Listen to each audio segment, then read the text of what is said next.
Bonjour à tous, bonjour à toutes, bienvenue sur Oreiki Podcast. Je suis Charlie, je suis enseignant Reiki et je reçois pour cette deuxième émission Patrice Gros, enseignant en Reiki traditionnel à Paris et à Nice et auteur de nombreux livres, notamment L'art et la pratique spirituelle du Reiki ou encore L'essence sacrée du Reiki. Bonjour Patrice. Bonjour Charlie, bonjour à toutes et à tous. Donc, je suis ravi de t'accueillir pour ce nouvel épisode d'Oreiki Podcast. Tu as été notamment un de mes enseignants en Reiki Ushui.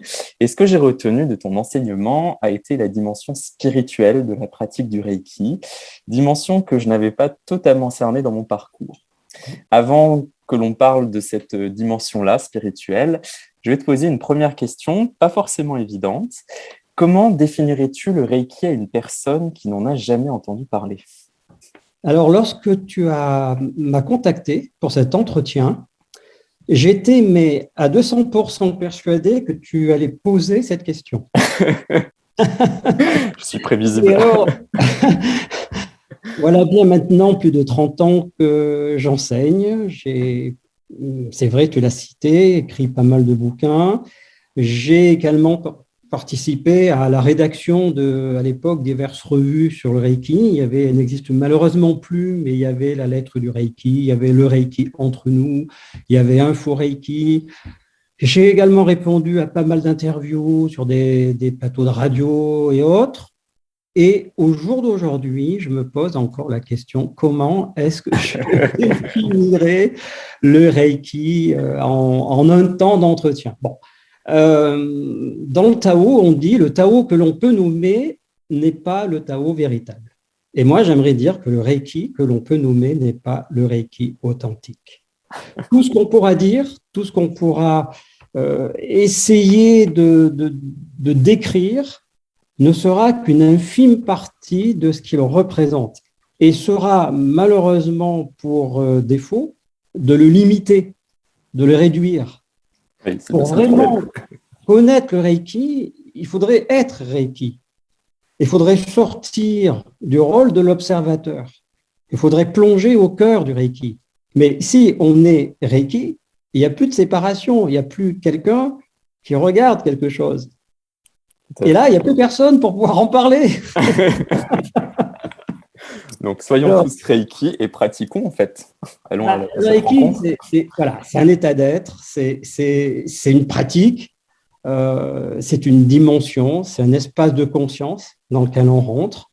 Pour paraphraser ce que me disait une amie qui est elle-même engagée dans le Reiki et dans la non-dualité, le Reiki, c'est la présence sous forme d'énergie. Alors, ayant dit ça, ayant exorcisé la question, oui, je te remercie. Quelques éléments de réponse à proposer. Si on s'en réfère à ce que disait Usui, c'est l'art secret pour inviter au bonheur. C'est le remède miraculeux pour tous les maux. Oh, quelle belle traduction, quelle belle définition de ce que peut être le Reiki. Ça, ce sont les deux premières lignes qui précèdent l'énoncé des préceptes. Je ne vais pas vous le dire en japonais, enfin, je pourrais, mais ce n'est pas l'essentiel. Non, les auditeurs ne comprendront peut-être pas tous. Mais c'est la sonorité, comment dire, le verbe, le son est cependant très beau et très puissant. Ouais. Et puis, une autre définition qui m'a beaucoup plu, que j'utilise parfois dans les week-ends que j'anime, paradoxalement, je l'ai trouvée dans les évangiles, dans la Bible plutôt. Lorsqu'il est dit dans la Genèse que Dieu forma l'homme de la poussière du sol et insuffla dans ses narines le souffle de vie. Et le verset rajoute, à partir de ce moment-là, l'homme devint une âme vivante. Le souffle de vie, mais voilà peut-être la plus belle traduction, la plus belle définition qu'on pourrait donner au Reiki. En plus, c'est très poétique, très imagé, oui. Oui, mais c'est très beau, c'est très juste, parce que à partir de là, on devient animé du souffle, on devient porteur de cette énergie primordiale, parce que c'est ça finalement que désigne le Reiki dans son aspect le plus pur. C'est vraiment l'énergie du cosmos, dans le sens étymologique du terme. Ça veut dire l'énergie originelle, l'énergie première, l'énergie source de toutes les manifestations. Et bien sûr, celle-ci est douée, elle est animée de conscience, de sagesse. On pourrait même parler d'un amour, compassion impersonnel, inconditionnel. Et ça, la source même de cette énergie, et je pense, parce que je sais où tu veux en venir avec toi, elle est d'origine divine, elle est sacrée. Et c'est la raison pour laquelle c'est une pratique qui va venir toucher le niveau le plus profond de notre être, cette dimension de complétude qui est vraiment en chacun de nous. Alors, ça demande à être reconnu, ça demande à être vu, mais c'est une rencontre, oui. ouais, c'est vraiment une rencontre avec cet espace sacré à l'intérieur de soi. C'est pour ça qu'il y a des mots, moi, je n'utilise plus dans l'enseignement que je propose, le mot technique. Ce n'est pas une technique, sinon c'est réducteur. Ce n'est pas juste une méthode, c'est même pas lié aux soins à la limite. D'ailleurs, soins… C'est ce qu'on verra dans le déroulé de l'interview, effectivement, mais on a tendance à réduire et c'est difficile d'aller à l'essentiel et c'est peut-être par le vécu, cette rencontre avec Reiki, avec soi, que l'on va… C'est sûr que ça doit passer par une profonde expérience. Mais en langue japonaise, si on parle de Reiki, ça ne désigne pas juste le nom d'une méthode ou d'une technique. C'est un niveau de conscience. Et c'est avec ça qu'on va rentrer en résonance à travers la pratique relative du Reiki. Il faut pointer ça au départ. Pour moi, c'est un do, une voix, Reiki do. Ça ne peut pas être autrement. C'est une voix sacrée. La première chose qu'a dit Usui, c'est qu'à travers mon art, je voudrais que toutes les personnes puissent parvenir un jour à cet éveil spirituel. Lui, il appelait ça dans son langage la grande paix du cœur. Et c'est quand même des carcassés, ce Usui. Tu allais faire une retraite pendant 21 jours. Moi, je sais ce que c'est. J'ai fait 21 jours de jeûne en mode pranique. Il était pranique, d'ailleurs, Usui. Quand il est redescendu de sa montagne, il n'a plus jamais été la même personne. Il était porteur d'un enseignement. Et lui, il a bien vu la portée de cette pratique, de cette initiation. Et ce qu'il voulait, c'est que toutes les personnes qui bénéficient de son enseignement puissent parvenir un jour à ce même niveau de réalité. Je me souviendrai toujours d'un ensemble d'idéogrammes qu'avait dessiné un de mes enseignants japonais, Hyakuten Namoto. Il avait écrit d'un côté Dai Anshin, la grande paix du cœur, cette paix insurpassable qui dépasse tout entendement. Et de l'autre côté, en miroir, il avait écrit Satori, qui est un des mots japonais pour illumination, éveil spirituel. Et il avait dit, c'est juste deux écritures différentes pour la même réalité.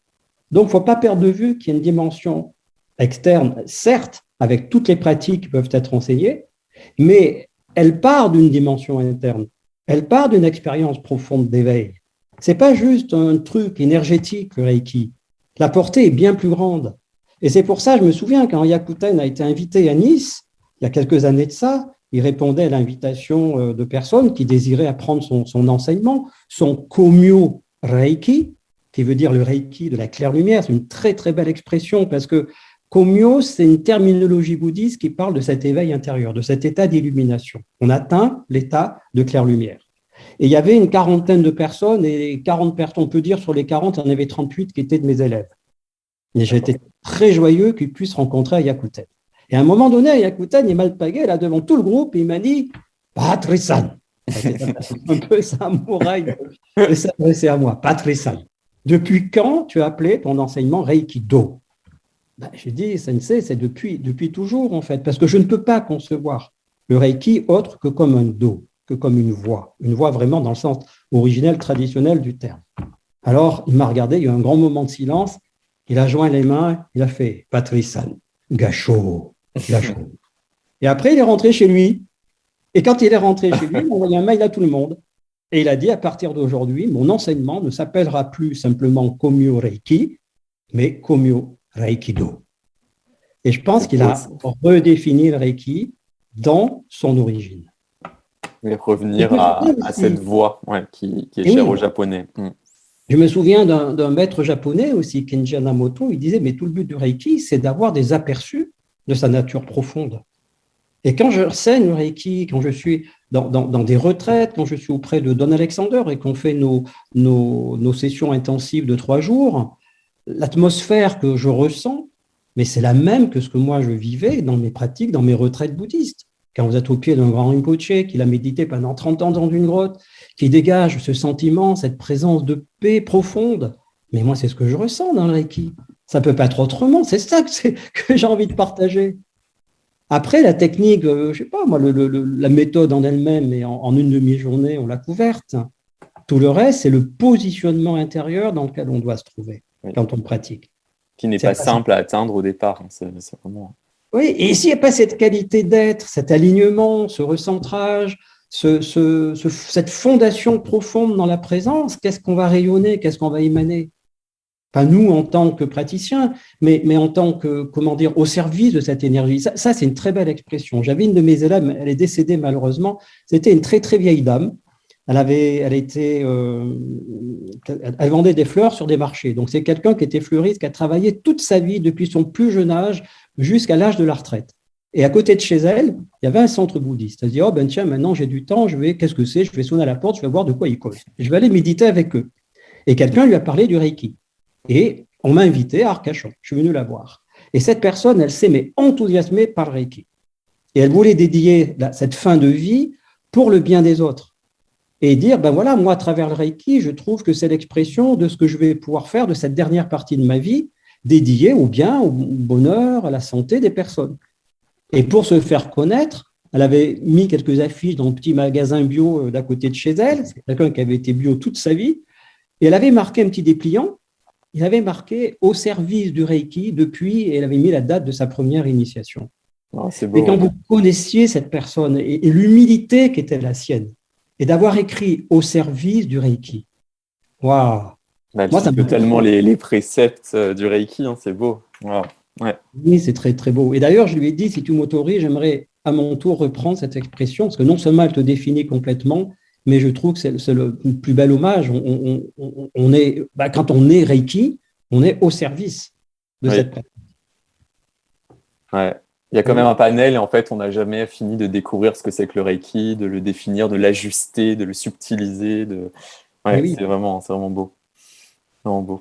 Merci pour déjà cette grande réponse détaillée qui donne plusieurs aspects du Reiki.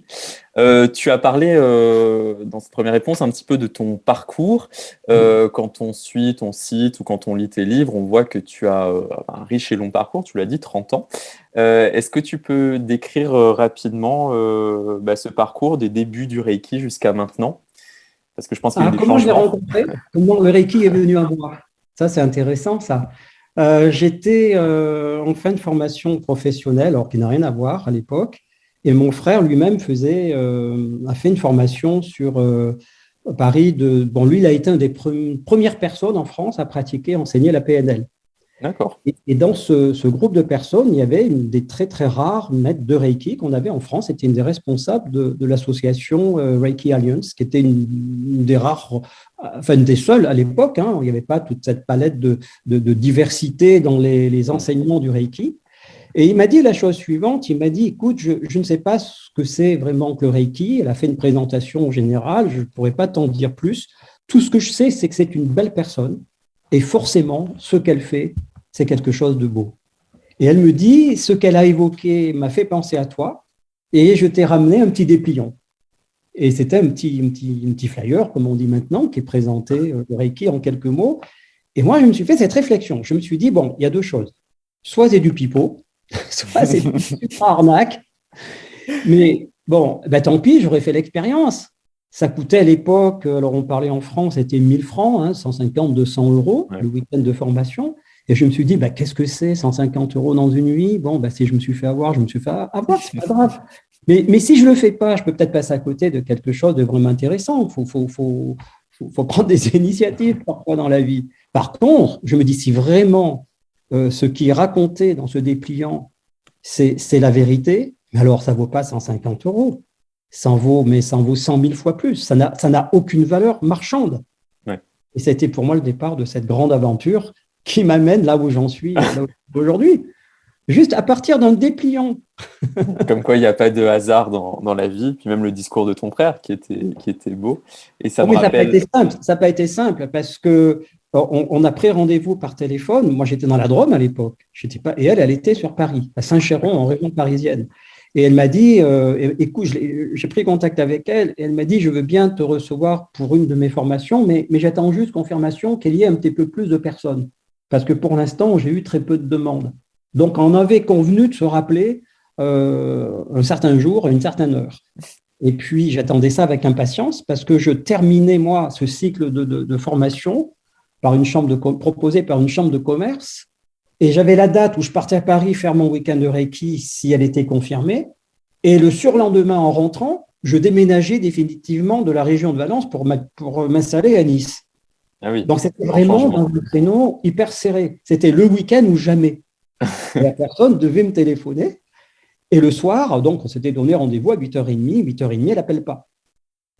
Moi, j'étais plutôt un peu timide, un peu discret à l'époque. Donc, je n'osais pas appeler. Et puis, 9h, 9h30, 10h, 10h30, 11h, 11h30, je ne tiens plus.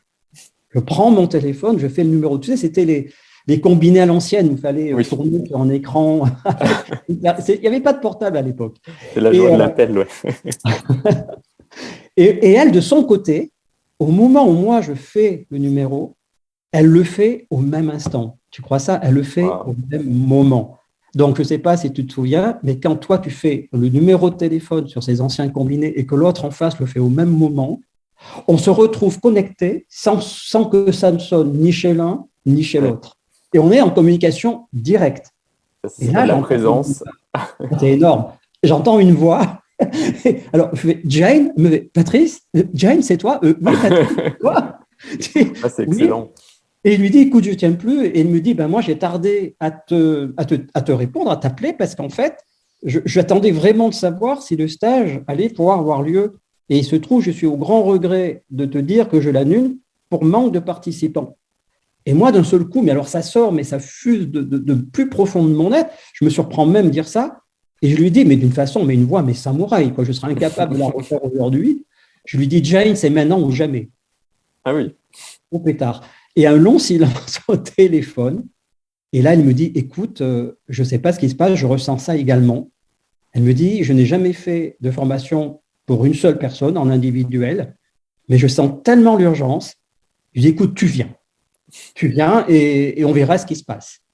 Bon, après, quand je suis arrivé, elle avait demandé à des anciennes personnes de pouvoir revenir à leur tour, et il y avait aussi une personne qui s'était rajoutée, qui était comme moi, toute nouvelle dans l'enseignement. Donc voilà, quand les choses doivent se faire, oui, il y a des rendez-vous à ne pas manquer. Ça vient à soi. Et puis, ça se fait, quoi qu'il arrive, quels que soient les obstacles, les interdépendances se mettent en place. Les Tibétains parleraient d'auspicieuses coïncidences. Et puis, voilà, les choses se réalisent. Ah, c'est beau, c'est chouette. Ouais. C'est chouette. Quand as-tu enseigné pour la première fois? Déjà, il faudrait repartir à zéro. Après, qu'est-ce qui m'a donné envie d'enseigner? Ouais. Parce que elle a été le déclic, oui. Arrivé à Nice, je connaissais personne et personne ne me connaissait non plus. Et le Reiki n'était pas non plus tellement connu. J'avais quand même la grande fierté d'avoir un certificat, un des rares de ma vie. Et je déambulais avec mes notes de stage, mon certificat, et à la recherche de personnes qui pratiquaient. Et j'ai regardé dans le 06 local. Oui, c'est vraiment une autre époque. Dans les annonces. Et j'ai vu quelqu'un du côté de Vence qui pratiquait le Reiki, une personne qui avait été initiée par Fran Brown, la 6e maître Reiki formée par Madame Takata. Donc, j'ai eu beaucoup de plaisir, évidemment, à la rencontrer. Et cette personne, d'ailleurs, j'ai pu, à cette même époque, elle faisait venir Fran, et j'ai eu aussi le privilège de pouvoir participer à une journée de formation avec Fran Brown. Et la personne qui m'avait initié au premier degré était dans la lignée directe de Phyllis Furumoto. Elle était une des représentantes pour la France de l'association Reiki Alliance. Donc, c'est quand même, ça reste, c'est des techniciens, l'Alliance Reiki, c'est très propre, c'est très épuré. On ne va pas non plus parler de grande spiritualité, mais l'enseignement n'a pas été dévoyé, c'est vraiment resté dans la pure lignée. Et donc, cette personne que j'ai rencontrée avant, Anne-Dominique, m'a dit, elle a évolué dans l'enseignement, et elle m'a dit, je vais faire venir quelqu'un que tu vas certainement beaucoup apprécier, c'est Don Alexander. Alors, on en parlera peut-être un peu plus tout à l'heure, mais Don, c'est vraiment, je suis tombé en amour devant Don. C'était pour moi l'équivalent de mes grands Rinpoche. Il n'y avait pas de différence. Être en sa présence, c'est goûter la plénitude du Reiki, le silence intérieur du Reiki. Et elle m'a dit, avec lui que tu organises de nombreuses retraites annuelles. Tout à fait. On en parlera éventuellement tout à l'heure. Et donc, elle m'a dit, écoute, moi, je vais poursuivre mon enseignement. Moi, dans ma tête, je me suis dit, si un jour, je n'avais pas du tout le souhait de devenir enseignant, enfin, en tout cas, pas à l'époque, et si un jour, j'ai envie de devenir maître de Reiki, moi, au fond de moi, je me suis dit que c'était avec cet homme. C'est cet homme que je recherche. C'est peu importe ce qu'il m'enseigne, peu importe le degré, que ce soit une maîtrise, que ce soit un approfondissement, je veux faire mon parcours avec lui et j'irai jusqu'au bout. Et Anne-Dominique me dit, écoute, je vais partir aux États-Unis, faire ma maîtrise avec Don, parce qu'on avait beaucoup échangé par rapport à ça. Et elle m'avait dit, bien, quand je rentrerai, je pourrai t'initier maître. Et là, je lui ai dit, non, Dominique, on ne s'est pas compris. Ce n'est pas la maîtrise que je recherche. Si je dois le recevoir, ça sera de cet homme. Et puis, les circonstances ont été un peu particulières, c'est que Dominique a eu un grave accident de voiture. Elle a fait une sortie de route, elle a dévalé 150 mètres dans une falaise, elle a été bien amochée, bien accidentée. Donc, un an après, ce n'est pas elle qui est allée aux États-Unis, elle a fait venir Don pour cette formation à la maîtrise. Et en fait, elle a vendu le truc. Elle a dit, mais Patrice, Don, il veut faire la maîtrise, on pourrait le rajouter dans le groupe. Business oblige, parce que c'était elle qui gérait le truc. Don, lui, il est déconnecté de ça. Don, il a un pied sur terre et la tête au ciel. Lui, tu lui dis, il y a une personne, il vient, il y en a 10, il vient, lui, ça ne fera pas de différence. Son cœur est tellement ouvert qu'il ne va pas comptabiliser. Et à un moment donné, elle a donc vendu le truc à Don en disant, ben voilà, Patrice, il va venir. Donc, Dominique me rappelle et me dit, ça y est, tu es accepté dans le stage de maîtrise. Mais moi, je trouvais ça fort quand même. Je n'ai pas fait la demande officielle à Don. Je lui dis, comment je peux être accepté de quelqu'un envers qui je n'ai fait encore aucune demande? Il y avait un truc qui me semblait pas clair, si tu veux, dans l'énergie. Donc moi, j'ai dit non, ça va pas, je vais écrire une lettre à Don et je vais postuler, je vais lui faire une réelle demande puisqu'il vient. Et qu'en plus, il m'accepte. Mais moi, je veux quand même matérialiser la demande. Et évidemment, les choses se sont faites de cette façon. Ouais, c'est beaucoup plus honnête. Et donc, c'est à partir de là que l'enseignement, pour moi, a commencé. Et là aussi, ça a été mais plus que magique parce que je n'ai pas eu besoin de chercher qui que ce soit. J'arrive dans une ville où personne ne me connaît, j'avais des amis qui travaillaient responsables d'une librairie ésotérique, et puis de fil en aiguille, ils sont venus faire un stage d'abord avec Jan Sherrington, ma propre maître de Reiki. Quand j'ai passé mon 2e degré avec elle, je l'ai invitée, et du coup, je lui ai proposé d'animer un stage de 1er degré.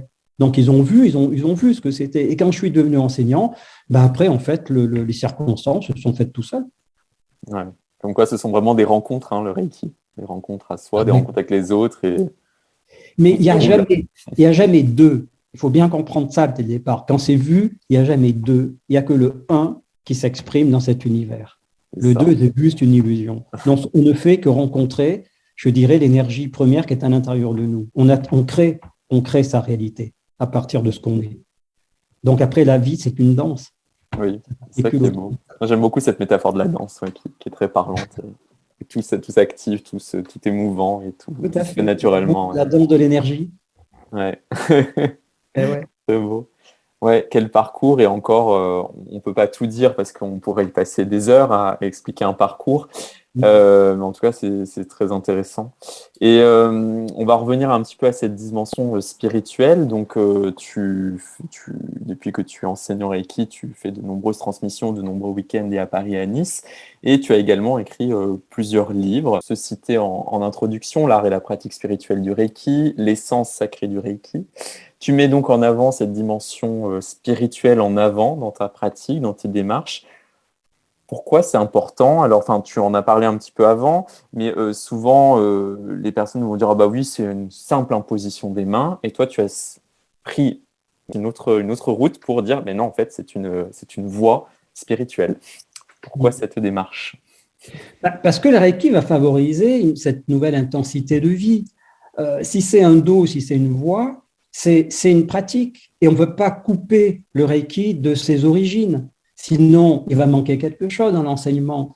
Un oiseau, pour voler, il a ses 2 ailes. Donc, d'un côté, on pourrait dire que le point de départ, c'est la méthode, c'est le processus, on pourrait dire, corporel et énergétique. Mais le but ultime, ça, il ne faut pas l'oublier, c'est la réalisation spirituelle. Alors, ce n'est pas une voie dans le sens religieux du terme. On est dans un courant spirituel, on est dans un courant énergétique. Mais on ne peut pas non plus couper le Reiki de ses racines profondes. Il n'y a pas de religion enseignée ici, on est bien clair. Mais ça s'inscrit dans une démarche spirituelle. Moi, je me souviens, j'étais très, très critiqué au début quand les gens disaient « Ah oui, mais Patrice, il demande à ses élèves d'amener un coussin de méditation ». Bon, je n'imposais pas le coussin de méditation, une chaise faisait l'affaire. C'était une façon de dire qu'on va aussi passer du temps à tourner son attention vers cet espace d'intériorité qui est en chacun.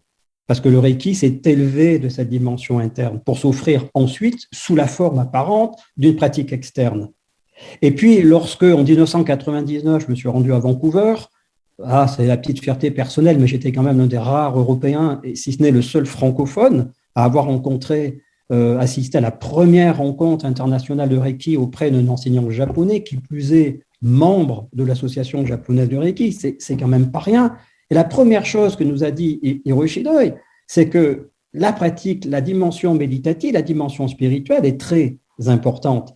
Et lorsque 3 ou 4 ans après, j'ai rencontré Yako Tanamoto, lui, c'était encore plus clair. Il ne pouvait pas concevoir l'enseignement du Reiki coupé de sa racine, de sa tradition spirituelle. Alors, quand ça vient en occidentaux, on pouvait encore, à la limite, le remettre en question, mais quand on a 2 maîtres japonais, dont un des membres de l'association japonaise de Reiki qui nous dit c'est avant tout une pratique spirituelle, je crois que nous, à notre niveau, honorer l'enseignement, c'est pouvoir apporter les deux. Et toutes les techniques spirituelles qu'on a redécouvertes depuis Vancouver, personne ne connaissait Gassho.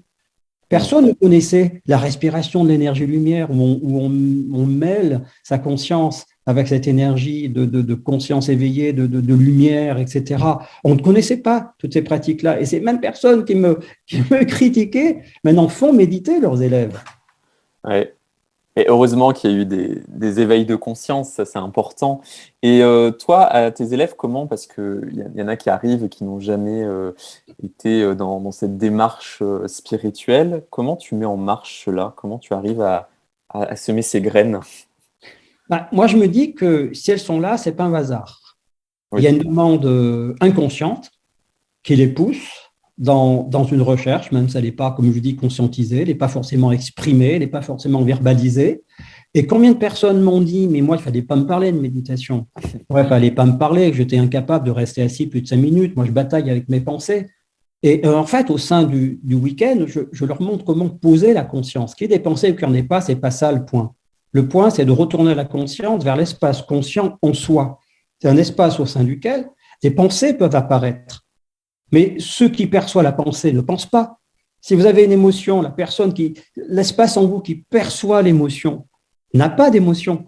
C'est juste une conscience claire de ce qui est. Mais ça, c'est à la portée de tout le monde parce que c'est ce que nous sommes déjà. Donc, si on montre comment arriver et retourner l'attention vers l'espace conscient qui est en amont de tout ce mouvement de l'esprit, pensée, sentiments, émotions, sensations, etc., ça, c'est notre patrimoine de naissance. On ne peut pas ne pas l'avoir. Donc, les personnes se trouvent presque hébétées de simplicité, se disent, mais effectivement, et puis l'énergie aidant. Quand je pratique le Reiki, j'ai l'impression que ça me met dans l'espace de la méditation, en fait. La présence se révèle, l'attention consciente est spontanément là. Il n'y a pas d'effort particulier à faire pour toucher, pour trouver ça. Non, c'est juste un rappel de ce que l'on est, de que tout fonctionne en nous. On a déjà tout en nous, c'est ça? Oui, complètement. Et donc, les personnes, ça glisse automatiquement. Il n'y a pas de, il y a pas de résistance à ça. Et le Reiki fait le reste, ou fait la totalité, plus exactement. C'est ça. Très bien. Je reviens un petit peu sur tes livres. Tu en as écrit plusieurs. Oui. Duquel es-tu le plus satisfait et pourquoi? Alors, à la fois le premier, parce que c'est mon premier bébé. Donc, l'art et la pratique spirituelle du Reiki, c'est ça? Là, et mon idée de départ, c'était de transcrire par écrit un petit peu ce que je partageais verbalement. D'ailleurs, c'est un livre qui est entre l'expression écrite et l'expression orale. Il y a énormément de réponses à des questions. Oui. Oui, c'est lit très simplement et puis en même temps, c'est très imagé. Et vraiment une rencontre, c'est un livre sympa. On peut l'ouvrir n'importe quelle page et on a l'impression d'être dans un dialogue. Ouais. Oui, mais j'ai même des personnes qui m'ont dit, tu sais, quand je lis ton livre, j'ai l'impression de recevoir une séance de Reiki. Ouais. Alors oui, ça, je n'y suis pour rien. Ça, je n'y suis pour rien. C'est le bénéfice caché, on va dire. Mais mon intention, en écrivant ce livre, c'est que je trouvais qu'il y avait une lacune. C'est qu'on parlait beaucoup de la technique de Reiki. À l'époque, il n'y avait pas énormément d'ouvrages. Il y avait celui de Giancarlo Tarozzi, il y avait celui de Daniel Tonossi, il y avait celui de Barbara Strobin, il y avait celui… Il n'y en avait pas tant que ça. Mais vous en preniez un, vous en preniez 10, c'était toujours à peu près la même chose. La Santipe éternelle, Montagne douce, oui, tout. Enfin, c'était un peu toujours pareil. Mais la dimension spirituelle, je trouvais qu'elle faisait défaut. Alors je me dis, il faut partager ça. Et puis là, maintenant, on va arriver aujourd'hui, 25, 30 ans après, il y a le deuxième, qui est l'essence sacrée du Reiki. Pour moi, c'est le fruit, cet ouvrage de 25, 30 ans d'enseignement et de pratique. Donc c'est pour ça, je dirais, c'est mes deux préférés. Parce qu'il y a le point de départ et puis un aboutissement. Et l'actuel, voilà, avec tout un parcours, tout un cheminement, à la fois en tant que praticien, en tant qu'enseignant, en tant que personne aussi traitée par le Reiki. Je me souviens, à mes débuts, je voulais que ma pratique soit complète. C'est-à-dire, je donnais des séances de Reiki, j'enseignais le Reiki, et j'avais demandé à une de mes élèves de pouvoir me prodiguer des soins Reiki. Et je recevais aussi des initiations de Reiki de la part de Don. Parce que pour qu'une pratique soit complète, il faut que tous les axes soient reconnus. Oui, c'est ça. Et surtout quand tu es dans la posture d'enseignement aussi, il faut pouvoir parler, expérimenter, avoir ce vécu. Exactement. Ça, ouais. Ouais, c'est riche quand on peut arriver à faire tout cela. Ouais. Ton enseignement, donc, c'est un enseignement progressif. Tu enseignes donc Shoden, premier degré, Okuden en 2 parties, Shinpiden, tu as des retraites après. Pourquoi avoir choisi un parcours long, en fait, avec... Moi, tu proposes ce parcours. Tu l'as dit, c'est un enseignement évolutif. Il y a des bases fondamentales à transmettre. On ne peut pas faire de raccourcis. Ce n'est pas un enseignement où vous vous mettez devant une webcam et on vous transmet une initiation et vous recevez un PDF. Ça, ce n'est pas possible. C'est un enseignement vivant, une interaction entre deux personnes. C'est un véritable accompagnement. Donc, on ne peut pas faire l'impasse, là encore, de temps, de choses à enseigner. Lorsque j'ai dit nous sommes revenus de Vancouver, on nous a enseigné ces fameuses méthodes originelles de Reiki. C'est déjà un degré entier, un premier degré structuré sur 2 jours. Alors là, je ne regarde pas les heures, c'est 9h, 19h non-stop. Les pauses, je ne connais pas trop. L'heure du repas, on le passe ensemble. Et c'est très souvent, d'ailleurs, dans ces moments informels où la tension lâche pour beaucoup de personnes, que le véritable enseignement peut émerger et que des choses très profondes sont dites sous le couvert d'un moment anodin. Et bien, en réalité, il y a un sentiment où les personnes, elles lâchent prise quelque part, elles ne sont plus dans la posture, il n'y a plus d'élèves, il n'y a plus d'enseignants, on est autour d'une table, on discute, on se rencontre, on partage des choses intimes. Et très souvent, à ce moment-là, il y a des choses très profondes qui sont partagées. Donc ça, c'est déjà un shoden, c'est un premier degré. C'est la transmission de base. Sho, c'est vraiment le fondement. C'est comme une maison. S'il n'y a pas les fondations de respecter, votre maison, plus tard, elle sera bancale. Donc, votre maison du Reiki, elle doit avoir des racines, elle doit avoir des bases extrêmement solides, extrêmement saines. Donc, shoden. Après, il y a un temps d'intégration.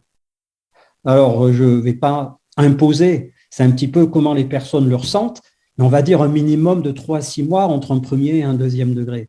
Et dans le deuxième degré, en tout cas, tel qu'il nous avait été offert en Occident, on a quand même 3 symboles à enseigner. Pareil, c'est énorme d'enseigner. Imaginez la somme de connaissances qu'il faudrait avoir par rapport à ces symboles, leur origine profonde, le sens premier, le sens caché, le sens profond. Il y a différents niveaux. Même toi, tu n'enseignes pas comme en Occident, où en fait, c'est je te donne le symbole, tel symbole c'est ça, le deuxième c'est ça, puis basta. C'est pas des symboles de pouvoir, il y a quelque chose d'autre. C'est une pratique, ce sont des bija mantras. Ils représentent des fréquences énergétiques sur lesquelles on va venir aligner sa conscience. En fait, je pense qu'on n'a pas compris beaucoup de choses parce que le symbole, on croit que c'est un truc extérieur. Non, c'est un reflet de ce que nous sommes à l'intérieur. C'est l'expression d'un niveau de conscience. Donc, quand on se relie à un symbole, ce n'est pas un symbole, ce n'est pas une forme extérieure qu'on se relie. D'ailleurs, en fait, en France, on a ce problème de vocabulaire. En Occident, on appelle ça symbole. Là-bas, c'est Hiroshi, il va avoir les tracés. Enfin, il y a tout un vocabulaire subtil aussi.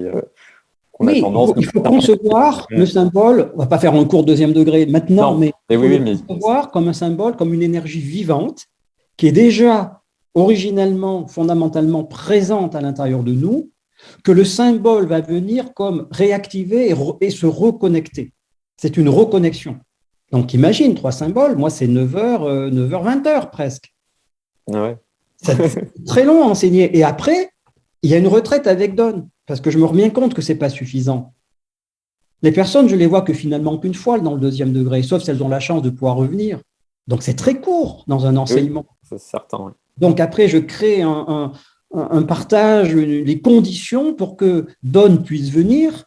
Et là, ces retraites qui s'adressent à différentes personnes de différents niveaux pour pouvoir compléter l'enseignement. Et après, nous avons ce qu'on appelle les méthodes originelles du Reiki japonais. On a une quinzaine de techniques à couvrir. Pareil, ça ne se fait pas en quelques heures. C'est 2 jours pleins.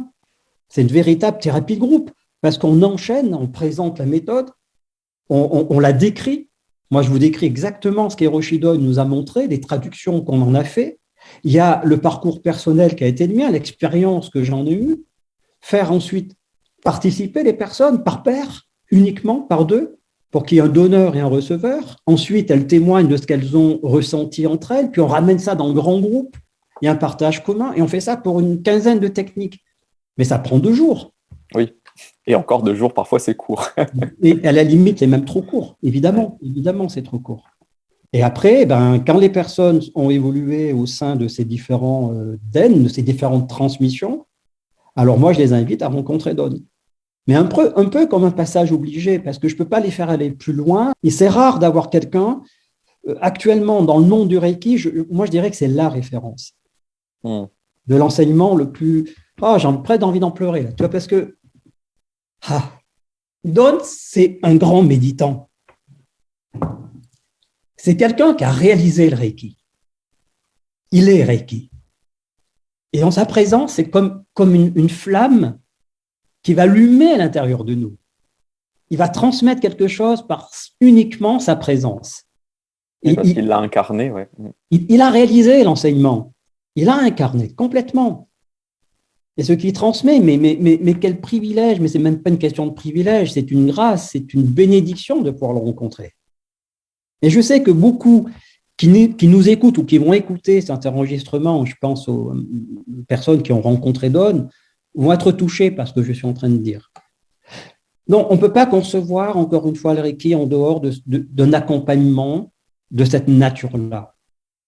Il commence toujours ses retraites en disant « tout le but de Reiki est de devenir une présence de guérison spontanée dans le monde pour que le monde, alors, guérisse autour de soi. » Et il dit le but, ce n'est pas de faire du Reiki, c'est d'être Reiki. Parce que le Reiki n'a pas besoin d'explication. Parfois, juste une initiation, ça peut suffire. Si Usui avait essayé d'expliquer son expérience spirituelle, sa vision du monde avec des mots, peut-être que peu de personnes auraient compris. On n'a pas besoin de mains dans le Reiki, on n'a pas besoin de symboles, on n'a besoin de rien. Le Reiki, il est là avant même d'en prendre conscience. Il a toujours été là. L'initiation ne fait que révéler un potentiel préexistant. Ce n'est pas comme si on n'avait rien avant, et puis on a du Reiki, on a une initiation, ça y est, on a quelque chose de nouveau. Non, le Reiki a toujours été là. C'est le souffle de vie qui nous anime. C'est juste qu'il y a, de par la vie, de par nos conditionnements, une perte de connexion avec cette nature profonde.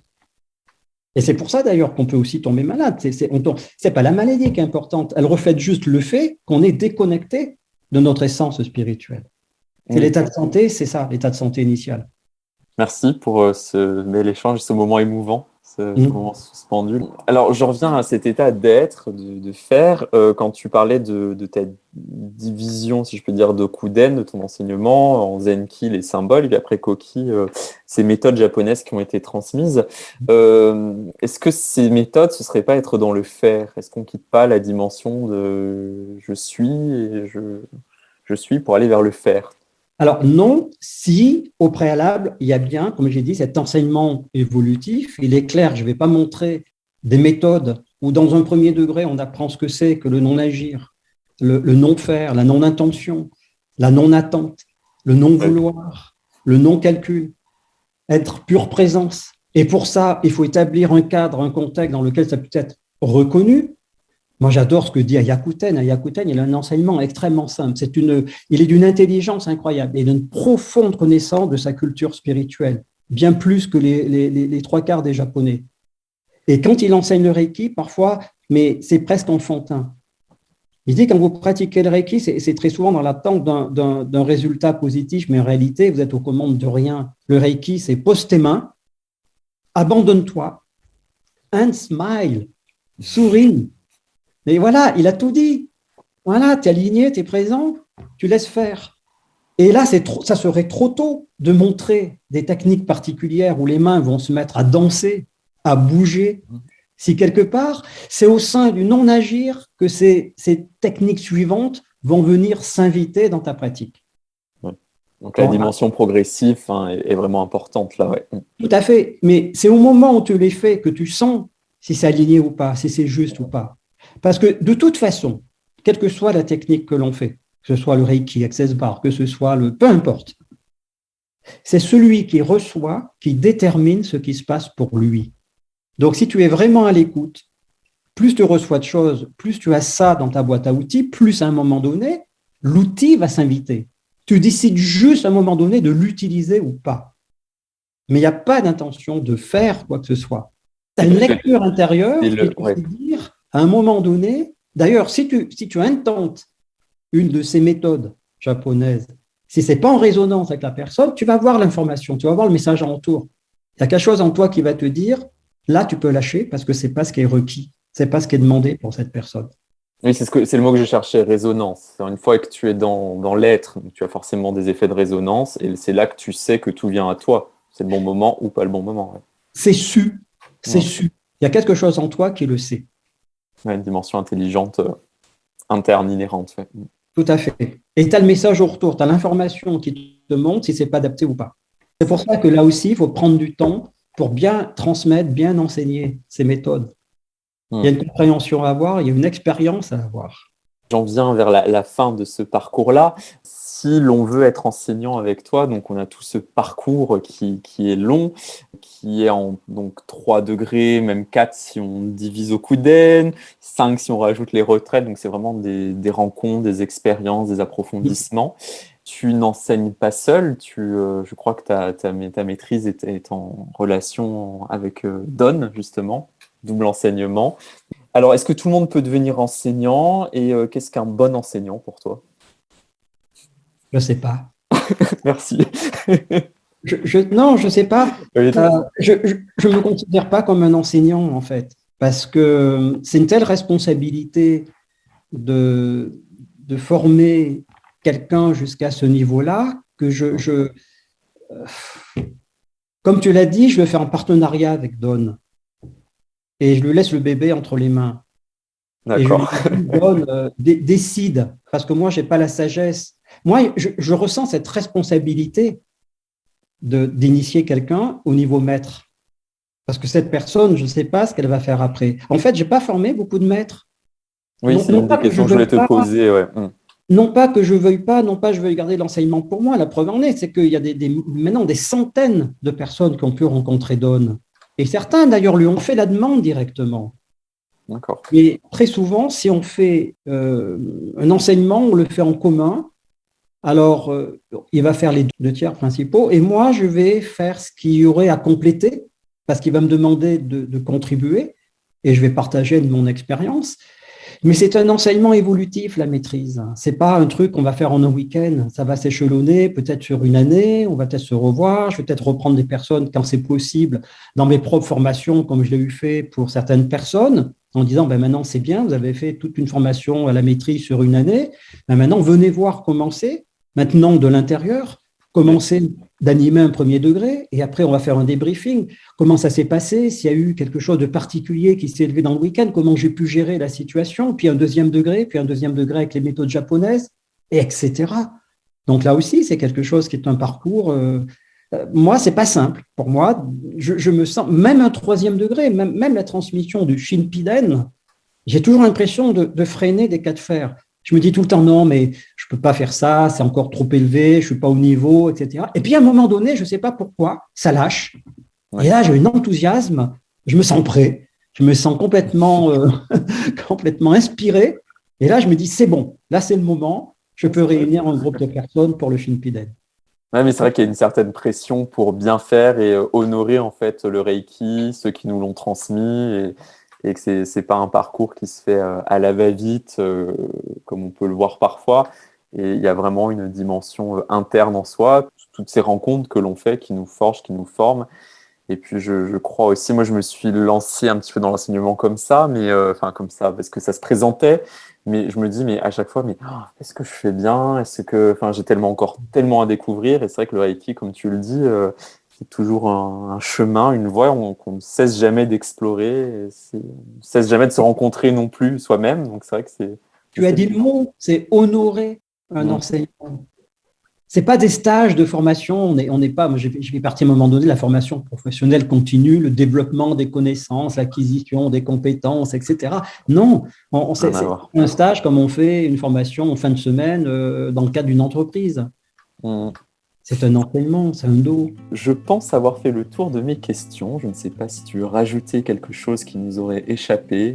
Écoute, je sais que tu m'avais envoyé une petite série de questions, de choses dont tu avais le projet de parcourir. Je ne me souviens plus exactement, mais si tu penses que les réponses étaient celles que tu attendais, en tout cas par rapport aux questions que tu voulais poser, moi je reste disponible. S'il y a encore du temps, j'en ai, il n'y a pas de souci.